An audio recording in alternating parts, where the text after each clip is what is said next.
Hello family, welcome to Stories by Tochi. We bring you interesting folk tales. Please subscribe and drop a like for us. This generosity would go a long way for us. Also share to family and friends. And please turn on post notification to stay tuned for more. Thank you as you do so. Now let's get into the story. The morning Mama Ruth arrived in Abadan. The air carried the smell of burnt petrol and the faint rhythm of impatient traffic horns drifting from the main road. Clara stood by the window of their small apartment at Bodija Estate, her hands wrapped around her stomach as if she were holding herself together. 2 weeks had passed since she gave birth, and though her body was still healing, her heart had not yet found its balance. Joel had been excited about his mother's visit. He'd spoken about her like a queen returning to her throne. She raised 6 of us alone, he had told anyone who would listen. She's strong, she's wise, she knows what to do. Those words used to make Clara smile, until she realized how much space his mother occupied in his heart, a space where even she, the new wife and mother of his child, barely fit. That afternoon, the tricycle that brought Mama Ruth stopped by the dusty gate. The woman stepped out, wrapped in a brown lace wrapper with gold embroidery, her head tie high and her lips firm. She looked around like a landlord surveying property. Joel rushed out with excitement, calling out, "Mama, you're here." The embrace that followed was all noise and warmth for him, but cold air for Clara, who stood at the doorway, smiling politely. When Mama Ruth finally noticed her, her gaze swept over Clara's body from head to toe before she said, "Ah, this is the woman that gave my son a son. You're even smaller than I thought." It was meant as a joke, perhaps, but the words landed like a slap dressed as laughter. Clara smiled, bowed slightly, and said, "Welcome, Ma." The rest of the day unfolded slowly, each hour tasting of discomfort. The house that once felt airy now seemed smaller, as if the walls had moved closer to listen. Mama Ruth's voice filled every corner, commenting on the floor tiles, the curtains, even the smell of Clara's food. "This stew," she said after the first meal, "it lacks pepper. In Elisa we cook with life, not with laziness." Joel laughed, and that laughter, light as it seemed, sank heavy in Clara's chest. It was the first night she realized her husband's laughter could be a stranger to her peace. The days that followed were an endless loop of polite endurance. Mama Ruth's presence was loud even when she said nothing. Every morning, she would sit by the veranda with her wrapper tied loosely around her chest, her eyes observing every move Clara made. "In my time," she would begin, and those words became Clara's private nightmare. In Mama Ruth's time, women fetched water from wells the same day they gave birth. In Mama Ruth's time, wives did not complain. In Mama Ruth's time, mothers-in-law ruled the home like ministers of tradition. Clara listened and nodded, her silence the only shield she had left. When Joel returned from work in the evenings, she would try to talk to him, to tell him about the things that were slowly breaking her inside, but his answers came wrapped in impatience. "Clara, please don't start," he would say. "Mama just talks. Don't take her words to heart." But words have weight, and the weight was crushing her spirit like a stone pressing down on wet soil. At night, she would lie beside him, her body turned away, tears soaking into the pillow. She was beginning to understand that love and marriage could be like Abadan rain, heavy, beautiful, but unpredictable. The few neighbors who visited noticed the change in her eyes. One of them, Mrs. Funmi, whispered, "Endure, my dear. All wives do. When you have more children, she'll soften." But Clara didn't believe that softness was guaranteed. She was learning that some people wear pride like skin. It doesn't peel off with age. Mama Ruth's pride was her armor, and Clara's gentleness was her weakness. The apartment began to feel like a house divided by invisible borders, one part belonging to tradition, the other struggling to breathe. On the 5th day, the tension reached a quiet climax that spoke louder than shouting ever could. It started in the kitchen, as many wars between women often do. Mama Ruth stood by the doorway watching Clara cook. "Why are you using groundnut oil for stew?" she asked sharply. "Palm oil gives food the soul of the ancestors." Clara replied softly, "Yes, Ma, but Joel prefers it this way." That single sentence was like a match dropped in dry grass. Mama Ruth raised her chin, her eyes narrowing. "My son prefers what his mother taught him, not this city woman style." The words stung, but Clara continued cooking, swallowing every bitter syllable. When Joel returned that evening, Mama Ruth told her version of the story. "Your wife says you don't like the food I raised you with," she said, her tone heavy with injured pride. Joel frowned and turned to Clara. "You said that?" His eyes carried accusation, not curiosity. Clara tried to explain, but he waved her off, his voice firm. You shouldn't argue with Mama over small things. That night, Clara realized something terrifying. Joel's love had conditions written in invisible ink, and one of them was silence. She understood then that marriage was not only about companionship. Sometimes it was about surviving the people who came with it. When she lay down that night, the city outside buzzed with generators and honking cars, but inside, the silence was thick enough to choke her. She could hear the baby's faint breathing beside her crib, and she whispered a prayer into the darkness. That one day, her husband would see her not as a shadow beside his mother's throne, but as the woman who once made him dream. As the week wore on, Ibadan's humid evenings became witnesses to Clara's quiet transformation. Her smile thinned, her laughter faded, and even her movements grew slower, as though she were walking on invisible thorns. Mama Ruth, however, seemed to grow younger with each complaint. She would host visitors from the neighborhood, talking about her son's success and how this generation of wives don't know the meaning of endurance. Joel would nod proudly, blinded by affection that wore the mask of respect. The baby's cries often became Clara's only company. When she sang lullabies, they sounded like disguised weeping. One evening, as the sky turned orange and the scent of rain filled the air, she stood by the window again, watching motorcycles race past puddles. Life outside moved with purpose, while hers stood still.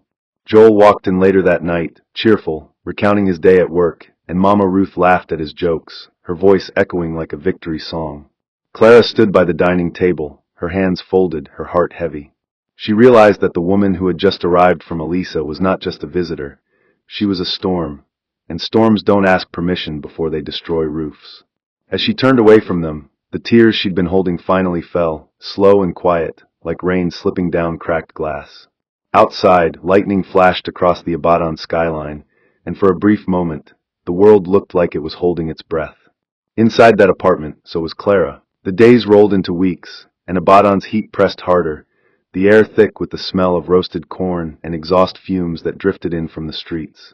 In the small flat at Bodija, silence and tension lived side by side, like unwelcome tenants who refused to leave. Clara had learned to move quietly, to speak only when spoken to measure her steps like someone walking on eggshells. Joel's mother filled every corner of their home with her voice. Complaints about how the city had softened men, how women here were lazy, how times had changed for the worse. Sometimes, when Clara tried to feed baby Liam, Mama Ruth would hover over her shoulder like a hawk, correcting her every move. "Don't hold the baby like that, his neck will bend. You people don't know anything about motherhood," she would bark. The words sank into Clara like thorns, each one leaving its mark. Joel came home late most days, tired and distracted, and when Clara tried to talk to him, he would wave her off, muttering that she worried too much. "Mama is old," he'd say.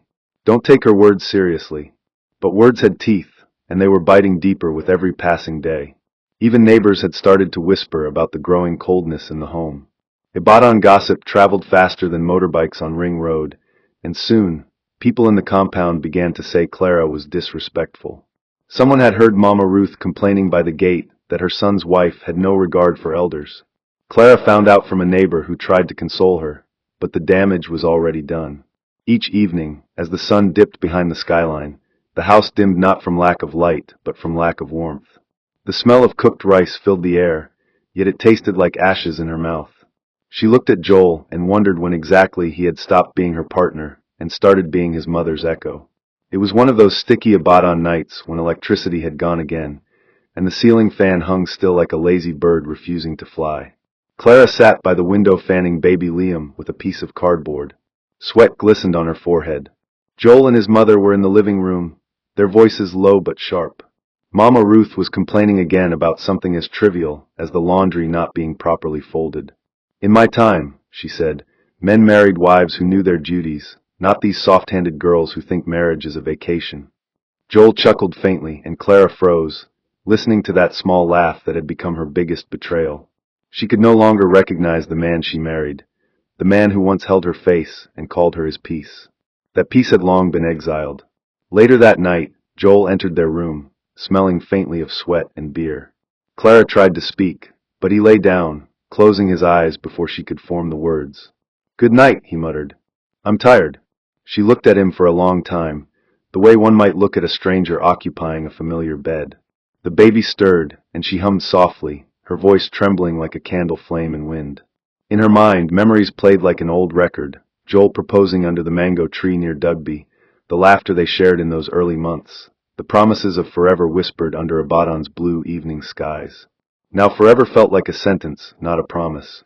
The city outside roared with nightlife, generators humming, voices echoing from distant beer parlors. But inside, Clara's world was shrinking, one silent heartbreak at a time. The next morning began like any other, but beneath the routine lurked something heavy. Mama Ruth had decided she wanted pepper soup, fresh fish, with scent leaves. "Tell that woman to go to the market," she told Joel. "I'm tired of eating tasteless meals." Clara overheard, sighed, and began to prepare to leave. She strapped Liam to her back and stepped out into the street where the morning sun glared down like an unkind eye. The air smelled of early rain and bus fumes. At Bodija Market, the usual noise greeted her: traders shouting prices, bus conductors calling destinations, the sharp smell of pepper stinging her nostrils. She moved slowly through the crowd, buying ingredients while thinking of how her life had turned into a slow drift between chores and tears. When she returned home, Mama Ruth was waiting by the door, her face pinched. "Why did you take so long?" she snapped. "Do you think fish will cook itself?" Clara bit her lip to stop herself from replying. She entered the kitchen, washed the fish, and began to cook. The sound of oil sizzling filled the air, mingled with the baby's soft cries from the next room. Mama Ruth stood by the doorway, giving instructions. Joel returned early that day, and immediately joined in, asking why dinner wasn't ready. "She's always slow," Mama Ruth said before Clara could speak. The words fell like stones. Clara turned off the stove quietly, her heart pounding. "Joel, I'm trying," she said, her voice shaking. "You're not helping matters." Joel frowned, his voice rising. "So now it's my fault? Mama can't even eat in peace." Clara swallowed the tears burning behind her eyes. She wanted to shout, but silence had already made its home in her throat. That night, Ibadan rain fell hard, drumming on rooftops, washing away dust but not the heaviness in her chest. She sat by the crib, watching Liam sleep, wondering if her child would ever know peace in this house.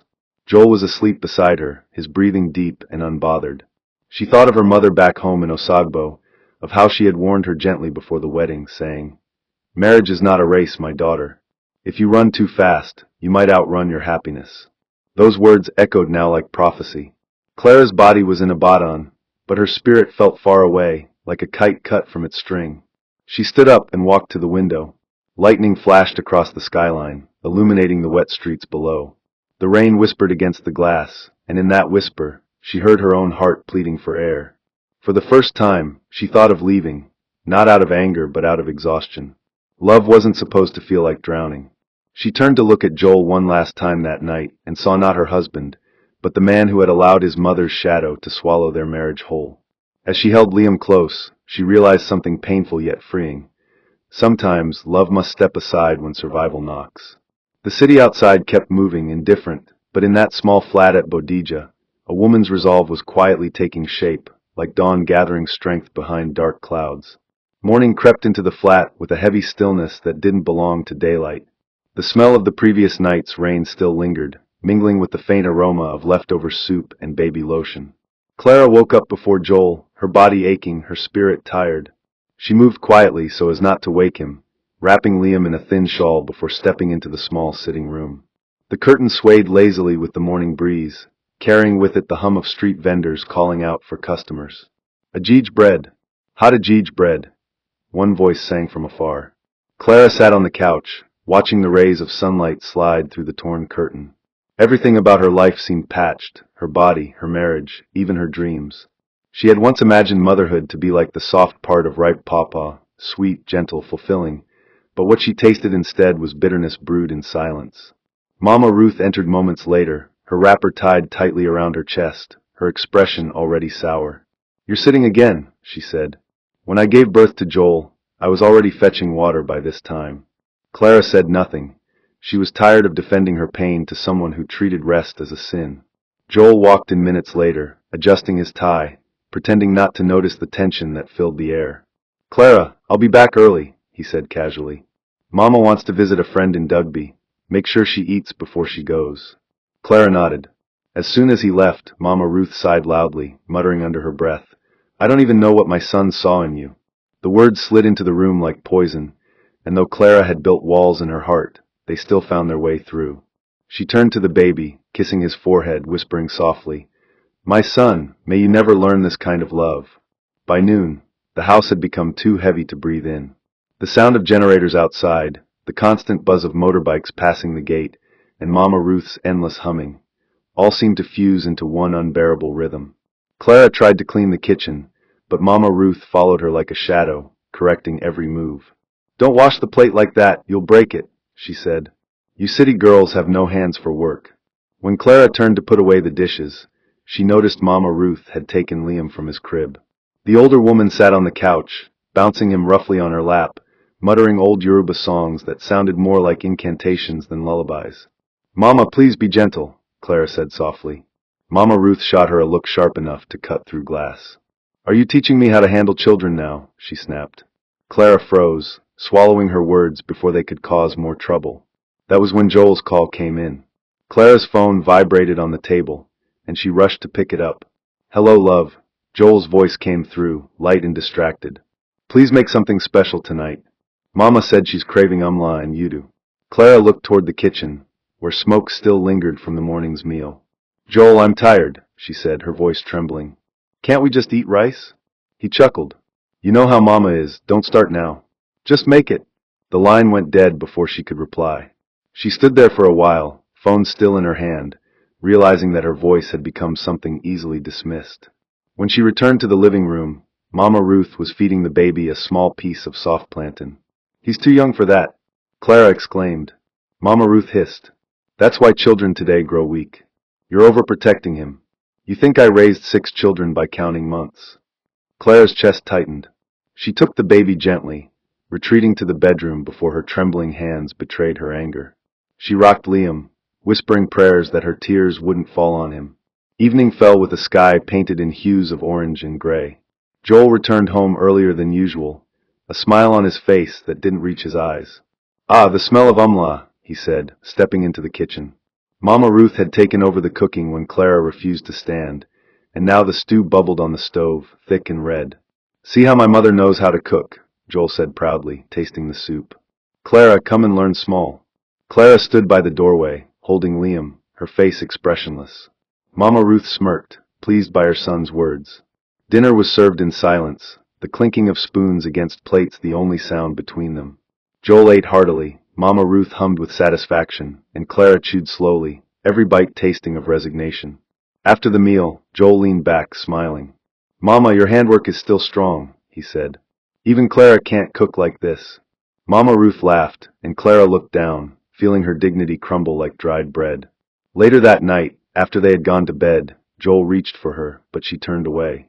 "Clara, what's this now?" he whispered. "You're always moody." She faced him, her eyes glistening. "Joel, I'm drowning," she said quietly. "And you keep asking why I'm wet." He sighed, pulling away. "You exaggerate things too much." When he fell asleep minutes later, Clara lay awake, listening to the steady rhythm of his breathing.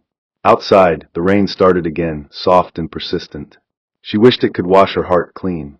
The following morning, Clara decided to visit her friend Chinyur, who lived a few streets away at Makola Hill. She needed air, needed to remember what laughter sounded like. She strapped Liam on her back and told Mama Ruth she'd be back soon. The older woman scoffed but said nothing. As Clara walked down the street, she felt the wind tug at her wrapper, the sun kissing her skin through thin clouds. At Chinyur's small shop, the familiar smell of fried akra and groundnut oil greeted her. "Clara!" Chinyur exclaimed, surprised but happy. "You look pale. What's going on?" Clara smiled weakly and sat on a wooden bench. "Marriage is not what I imagined," she said simply. They talked for hours, Chinyur listening without judgment, offering small comforts that only friends know how to give. "You can't keep letting them break you," she said softly. "One day something will snap." Clara nodded, staring at her hands. As she prepared to leave, Chinyur handed her a small sachet of baby lotion. "For Liam," she said. "Don't forget you have people who love you." The walk back home felt longer. When she reached the gate, Mama Ruth was waiting, her face stormy. "So you left without cooking?" she barked. "What kind of wife are you?" Clara's throat tightened. "Mama, I needed to." "You needed to what?" Mama Ruth cut in. "Abandon your duties?" Joel came out just in time to hear his mother's version. "Clara, this is becoming too much," he said sternly. "How could you leave Mama hungry? That night, as she held Liam close, Clara realized she was fighting a war she could never win. The day began with a silence that carried weight, the kind of silence that creeps into the walls and refuses to leave. Ibadan sky hung heavy with clouds, gray and restless, promising rain before evening. Clara woke up early, long before the first call to prayer echoed through the neighborhood. She had stopped sleeping properly. Her mind had become a room filled with restless shadows. Joel was still asleep, one arm flung across the bed, his breathing deep and unbothered. She stood by the window, watching the city stretch awake. Hawkers setting up their tables, the distant honking of Danfo buses, the faint cry of an orange seller calling out her goods. The world was alive, but Clara felt numb. Her reflection in the window looked like a stranger's, a woman she no longer recognized. Mama Ruth's door creaked open, her voice sharp even in the morning stillness. "You're standing again," she said. "Is that all you do in this house?" Clara turned slightly, her lips pressed tight. "Good morning, Ma," she said softly. "There's no good in a morning where a wife does nothing," Mama Ruth snapped, adjusting her wrapper. The words were meant to sting, and they did. Clara wanted to shout, to scream, to tell her that she wasn't lazy but simply broken. Instead, she turned away and began sweeping the floor. Every stroke of the broom felt like an attempt to sweep away the pain that had gathered inside her, but pain doesn't leave easily. When Joel finally woke, he greeted his mother first, as always, before glancing briefly at Clara. "I'll be working late," he said. "There's a project I need to finish." She nodded, even though she knew it was a lie.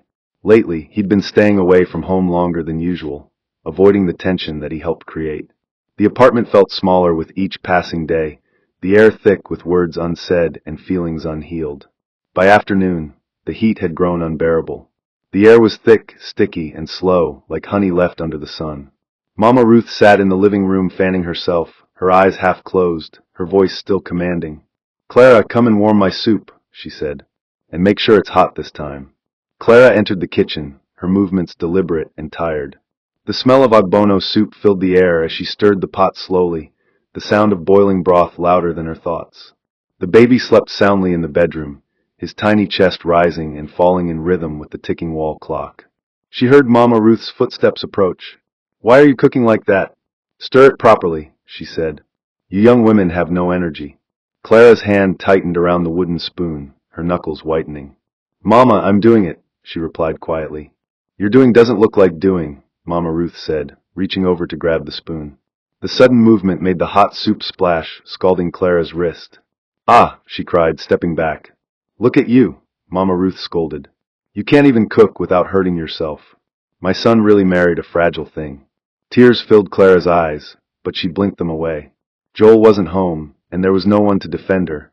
Not that he ever did. She rinsed her wrist under cold water, her mind already drifting to the edge of something dangerous, something final.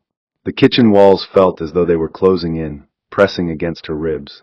When she finally placed the soup on the table, Mama Ruth tasted it, smacked her lips, and said, "At least this time it's edible."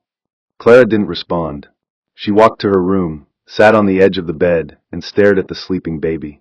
"One day, my son," she whispered, "we will leave this place." Her heart ached at the thought, but somewhere beneath that ache was the faint pulse of courage. Evening came with a heavy downpour, rain hammering the roof as if the heavens had grown angry. Joel returned home soaked, his shirt clinging to his skin, the smell of wet earth and exhaustion following him in. "Clara, where's my towel?" he called out. She brought it silently, her face unreadable. Mama Ruth emerged from her room, wrapped in a thick shawl, muttering about how rain brought laziness to women. "You didn't even make tea for my bones," she said to Clara. "I've been cold all evening." Joel frowned. "Clara, didn't you hear Mama?" The words came out like a reflex, automatic, as though defending his mother had become his second nature. "Joel, please," Clara said softly. "I've been cooking and cleaning all day. I'm tired." He shook his head. "You always have an excuse." Something inside her snapped, not loudly, not dramatically, but quietly, like glass cracking under slow pressure. "Joel," she said, her voice trembling but steady. "What exactly do you want from me?" He looked at her, puzzled. "I want peace in my house," he said. "Then maybe you should ask your mother to give us some," she replied. The silence that followed was thick enough to cut. Mama Ruth gasped, offended. "So you want to drive me away from my son's house?" she shouted. Joel stood, his eyes flashing. "Clara, apologize." The rain outside grew louder. thunder rolling like anger in the clouds. Clara's heart pounded. "I can't keep apologizing for existing," she said, her voice breaking. She turned, picked up the baby, and began to pack his things. "What are you doing?" Joel asked, his voice shaking between anger and disbelief. "Leaving," she said simply, "before I lose what's left of myself." He stood frozen, unable to move or speak, as she wrapped Liam carefully, her movements gentle, her face calm in a way that scared him more than her tears ever did. The rain had slowed to a drizzle by the time Clara stepped outside. The night air was cool and smelled of wet soil and electricity. She walked past the narrow streets of Bodija, her wrapper damp, her heart beating in strange rhythm with the sound of her footsteps. Behind her, the lights of the flat flickered faintly through the rain. She didn't look back. For years, that house had been her cage, its walls soaked with her quiet suffering. But tonight, she was walking into freedom, no matter how uncertain it was. Joel stood by the window, watching her figure disappear into the mist, his mother's voice echoing somewhere behind him, still complaining about tea. He felt something collapse inside him, a silence so deep it swallowed every sound in the room. Mama Ruth kept talking, but her words no longer reached him. He sat on the edge of the bed, his eyes fixed on the door that had just closed. The rain picked up again, washing the streets clean, but no rain could wash away what had been lost that night. For the first time, Joel understood the cost of his silence. Love, once ignored, doesn't die suddenly. It bleeds out slowly, like water dripping from a cracked bucket until nothing remains. In the distance, Clara kept walking, her baby safe in her arms, her tears mixing with the rain. The wind whispered around her, carrying the scent of the city, and though her heart ached, there was something new beneath the pain, something that felt like breath. The morning Abaddon woke to the sound of church bells. Joel's world was still quiet. The rain of the previous night had washed the streets clean, but inside the small flat at Bodija, nothing felt new. The house smelled of damp clothes and stale soup, and the silence was so deep it seemed alive. Mama Ruth moved around slowly, muttering under her breath about how ungrateful women had become, how marriages no longer lasted. Joel sat by the window, his elbows resting on his knees, staring at the empty chair where Clara once sat to feed the baby. The soft imprint her head had left on the cushion still lingered, mocking him with its stillness. He picked up one of Liam's toys, a small blue rattle, and turned it in his hands. The sound it made was faint but sharp, slicing through the quiet. "You shouldn't think too much," Mama Ruth said suddenly, her voice sharp enough to startle him. "She'll come back. Women always crawl back after they've had enough air." Joel looked at her, a flicker of something bitter in his eyes. "Mama, you don't understand," he said softly. "You've never lost what I just lost." Mama Ruth frowned, wrapping her shawl tighter. "Lost? You can't lose what was never steady." She walked back to her room, her feet dragging against the floor. Joel remained by the window, watching people outside go about their morning routines. Children in uniforms, traders pushing carts, the air thick with life. He wondered if Clara was among them, walking somewhere with their child. He wanted to believe she was safe, but guilt whispered in his ear that safety wasn't something she had ever found under his roof. The sky was bright, but inside him, a storm brewed quietly, one made of regret and words unsaid. 2 weeks passed before anyone came knocking. The sound startled both Joel and his mother. When he opened the door, Clara's father stood there, tall and calm, holding a small brown envelope. Behind him was Clara's uncle, his face expressionless. The air that drifted in from outside smelled of early harmattan, dry, crisp, unfeeling. "Joel," her father said, his voice steady, "we came as custom demands." He placed the envelope on the table. Joel stared at it, not needing to ask what it meant. The envelope looked small, but it carried the weight of his failure. "We've come to return the bride price," her father continued, each word deliberate, unhurried, the way a man speaks when he's tired of pain. "Our daughter cannot live in a home where her dignity is trampled." Mama Ruth came out of her room just then, adjusting her scarf. "Ah, so she sent you to do this?" she scoffed. "She didn't even have the courage to come herself?" Clara's uncle glanced at her, his eyes sharp. "Madam, sometimes silence is the only courage a wounded heart has left." Joel's throat tightened. He looked at the envelope again, and then at his visitors, unable to find words. His mother laughed, shaking her head. "If she cannot cook for her mother-in-law, she's better off in her father's house." Joel's father-in-law ignored her. "Joel," he said quietly, "you are a man. You should have built a home, not a courtroom." The words struck deep, and for a moment, Joel couldn't breathe. When they left, the air in the room changed.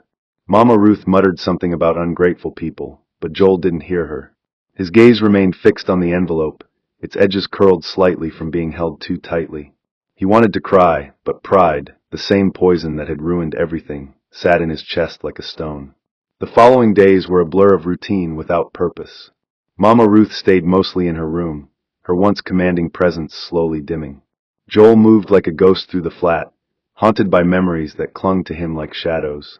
At night, he heard echoes, Clara's laughter, Liam's cries, the clinking of spoons during dinner. They replayed in his head like a broken record that refused to stop. Sometimes he'd wake up in the middle of the night and call her name before realizing she wasn't there. One evening, Tun came by, carrying a plastic bag of suya. "My guy," he said, sitting down heavily. "You've changed. What's going on?" Joel forced a smile. "Nothing. Just work." Tun studied him quietly, then shook his head. "You see, pride is like palm oil. It stains everything it touches. You let your mother chase your wife away, and now you're here alone." Joel looked away. "You don't understand," he said weakly. "Mama means well." Tun leaned forward. "Maybe she did, but good intentions don't feed love, Joel. They choke it." The words hung in the air long after Tun left. Joel walked into the bedroom, looked at the empty crib, and sat on the floor beside it. His eyes burned as he whispered, "Clara, I didn't know I was building a house without a home." Outside, the city hummed with life, but for Joel, Ibadan had lost its color. Every street reminded him of something he had broken. Every night, he waited for the sound of a knock that never came. Months later, Mama Ruth fell ill. It started as fatigue and coughing, then turned into something worse. The same woman who once filled the house with noise now lay quietly on the bed, her body frail, her voice reduced to whispers. Joel cared for her the way a son should, feeding her, bathing her, cleaning the small wounds on her skin. One evening, as he sat beside her, she called his name. "Joel," she said softly, "your wife, she was a good woman." Her eyes glistened with something like regret. "I only wanted her to respect me. But maybe I went too far." Joel looked at her, his jaw tightening, but he said nothing. What could he say? The truth was already carved between them. When she passed away 2 weeks later, the house fell into a silence deeper than any he had known. He organized the funeral quietly, with no family by his side except a few distant cousins. The day after the burial, he walked through the flat, touching the walls, the baby's crib, the empty chairs. Everything felt smaller now, hollow. He realized that for years his mother had been his compass, but her directions had led him nowhere. That night, for the first time, he prayed, not for her, not for himself, but for Clara. He prayed she had found peace somewhere far from his mistakes. As he sat there in the darkness, he felt the first real tear fall from his eyes, hot and heavy. It was the kind of cry that came too late to heal anything, but necessary to survive the guilt. It was the kind of morning that began without promise, gray and slow, the Ibadan air heavy with dust and dew. Weeks had turned into months since Mama Ruth's burial, yet the silence she left behind weighed more than her voice ever did. Joel woke up early, though he had nowhere in particular to go. His job had suffered. He had stopped showing up regularly, always saying he needed more time, though even he didn't know for what. The neighbors whispered now, about the man who had once laughed loudly at the bar on Makola Road, but now sat outside his flat most evenings like a man waiting for news that would never come. His face had changed. The sharpness around his eyes had softened into something that looked like remorse. Sometimes, when he caught his reflection in the mirror, he almost didn't recognize himself. The small apartment was cleaner now, emptier too. He had packed away most of Mama Ruth's things, though her scent still clung to the curtains. Every now and then, he'd hear her voice in memory, firm, certain, unyielding, and he would flinch at the thought of how much power he had allowed her to hold. On this particular morning, he brewed a cup of tea and sat by the window. The sky was pale, the kind of color that makes you think of unfinished thoughts. Across the street, children chased one another, their laughter high and careless. He envied them. Somewhere deep inside, he wanted to believe he could still start over, though he had no idea what that meant anymore. The cup grew cold in his hand before he even took a sip. Later that day, he decided to go to the market. It was partly to escape the house, partly to feel the hum of life again. Bodija Market was loud, colorful, stubbornly alive, the smell of smoked fish, ripe tomatoes, and kerosene mixing in the air. Joel moved through the crowd like a man half remembered by the world. Vendors called out prices, motorbikes honked. Someone's radio played an old King Sunny Ade song that rose above the noise like a memory. He stopped by a stall selling baby clothes, his hand resting briefly on a small blue jumper. It reminded him of Liam. His throat tightened, and he moved on quickly. He walked until he reached a fruit stand where a woman stood arranging oranges into a neat pyramid. He was about to ask for two when a familiar voice said softly, "Joel?" He turned, and time seemed to slow. There she was, Clara. She looked different, yet the same. Her skin glowed with quiet confidence, her eyes softer, her posture lighter. Beside her stood Liam, taller now, holding her hand. The boy looked up at Joel curiously, unaware of the history that lingered like dust between them. For a heartbeat, none of them spoke. Then Clara smiled politely, that small, distant smile people give to old ghosts. "How are you?" she asked. Joel swallowed hard. "I'm fine," he managed, his voice almost a whisper. He wanted to say more, but words felt too small for everything that lived inside him. Clara nodded. "That's good." She turned to Liam. "Say good afternoon." The boy waved shyly. "Good afternoon, sir."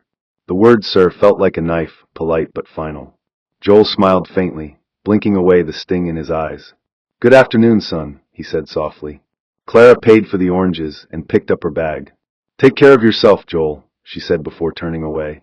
He watched her walk into the crowd, hand in hand with their son, her figure fading into the pulse of the city. For the first time in years, he understood what finality truly looked like. It didn't always arrive in shouts or slammed doors.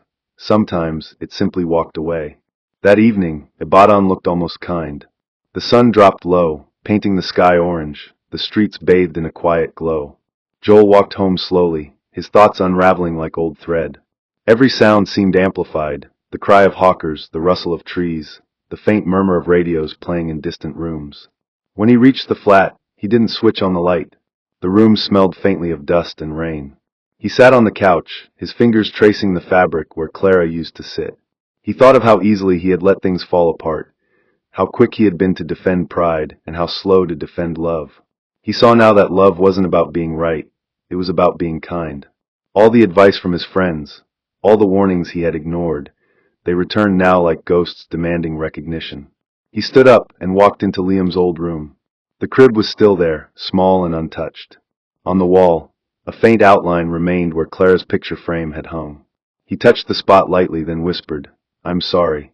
The words came out cracked, but they carried more truth than any he had spoken before. Outside, thunder rolled far away, soft and distant. It reminded him of the night Clara left.